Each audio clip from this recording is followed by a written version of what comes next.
After talking to the elders and finding out that there was quite a bit of skepticism based upon the seriousness of this health crisis, I started doing some research and I found out that they were not alone. As a matter of fact, the majority of the American public believe that the news media is exaggerating this story. According to this little pie chart here, you see 37% of Americans believe the news media is greatly exaggerating this. 25% say they're slightly exaggerating it. That's the majority.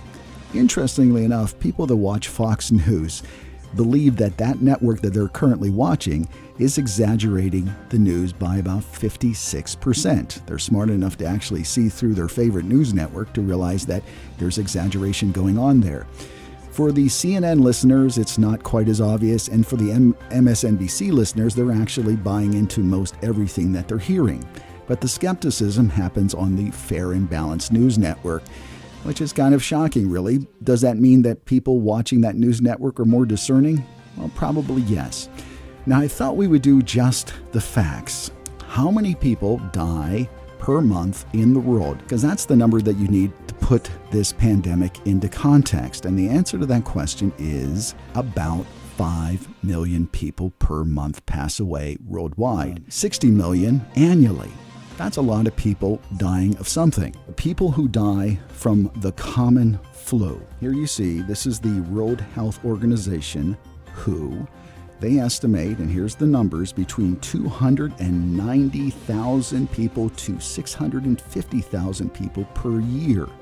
Well, if you divide the high number by 12, you come out to about 54,000 people die per month worldwide based upon the flu. Now, if you took the numbers that are being reported to us, almost 100,000 people have passed away from the coronavirus in the last 3 months. That is about 33,000 people per month. Well, statistically, that is about 0.66% of the population dying of the coronavirus.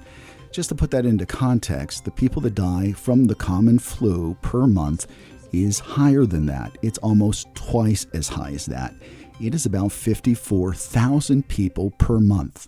Now, every life is valuable, but the context is if we reported on the common flu the way we're reporting on the coronavirus, the numbers would be almost twice as high. So why do we bring this up in context? Well, why does the news media do this? Well, they do it for one simple, basic reason. That's it right there. Breaking news.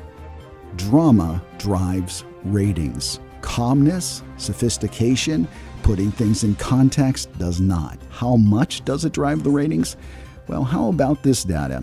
Since the news has been reporting on the coronavirus, their viewership has gone from about 392 million to about 523 million. That's a lot of eyeballs watching a news network. And again, they're not going to get those kinds of numbers if they say everything is fine. Put this in context. Let's look at this from a perspective of worldwide numbers. Just the facts. If they were reporting on the coronavirus, these scary numbers that you see put up on your TV screen every single night would be twice as high if it was the flu. That's scary. That should scare every person watching the news. That nothing is in context and everything is hyperbole. Everything is like this weatherman standing out in the storm being blown away, while 2 people walking behind him are not being affected at all. It's like the little boy crying wolf. When something really comes down the pike that is much serious than the coronavirus or the flu, what will the news networks do then? Will they be believed? That's the reason why they have to be more credible now. Believe the truth, not the hype.